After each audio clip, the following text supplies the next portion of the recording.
Quest'oggi, miei carissimi amici, voglio proporvi questa torta alla frutta, un classico della pasticceria. È così bella e colorata, è una gioia per gli occhi ma anche per il palato. È morbida e super golosa, si prepara in pochissimi minuti. Questa è una torta perfetta sia come torta di compleanno o per altre occasioni importanti, quindi consiglio di provarla subito, sono sicurissima.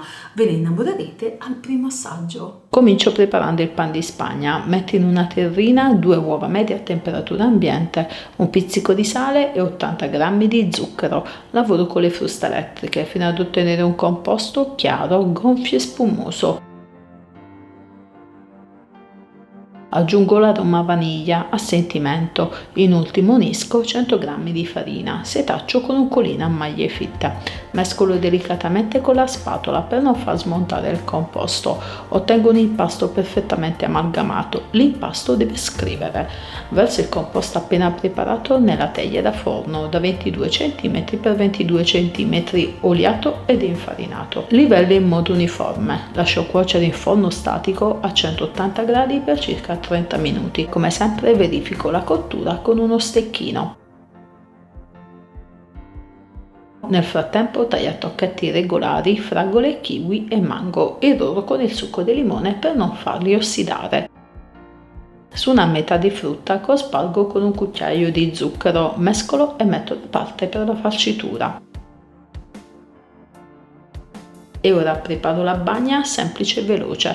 Verso in un pentolino 100 ml di acqua a temperatura ambiente, aggiungo 50 g di zucchero, porto sul fuoco a fiamma dolce e lascio sciogliere. Una volta freddato unisco il liquore limoncello a sentimento.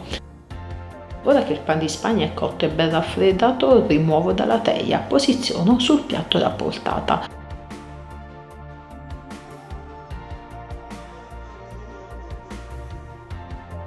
E ora procedo con l'ultima preparazione. Con l'aiuto delle fruste elettriche monto a neve ben ferma 400 ml di panna da montare già zuccherata, bella fredda di frigo. Ho diviso il pan di Spagna in 2 strati, bagno entrambe le parti. Spalmo sopra una metà di panna montata, cospargo in modo uniforme con la frutta zuccherata.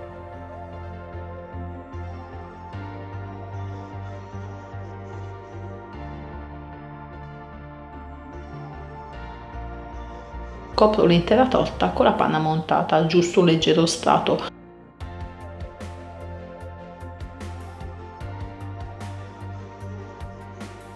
Sui bordi metto le lamelle di mandorla, si può utilizzare tranquillamente anche del cioccolato tritato. Decoro la superficie con dei ciuffetti di panna, prima la circonferenza e poi la parte interna.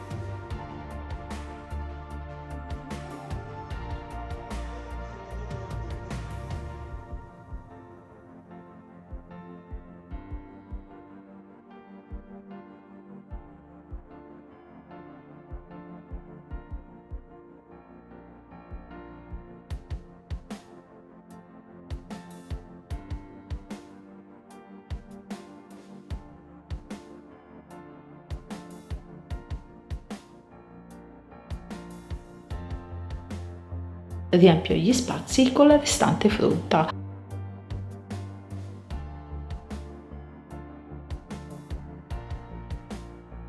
Miei carissimi amici, in occasione della festa della mamma, va benissimo anche per altre occasioni, ho deciso di preparare la torta di frutta, una preparazione semplice, abbastanza veloce, una torta di frutta che piacerà proprio a tutti, grandi e piccini. Si conserva in frigo per un massimo di 3 giorni.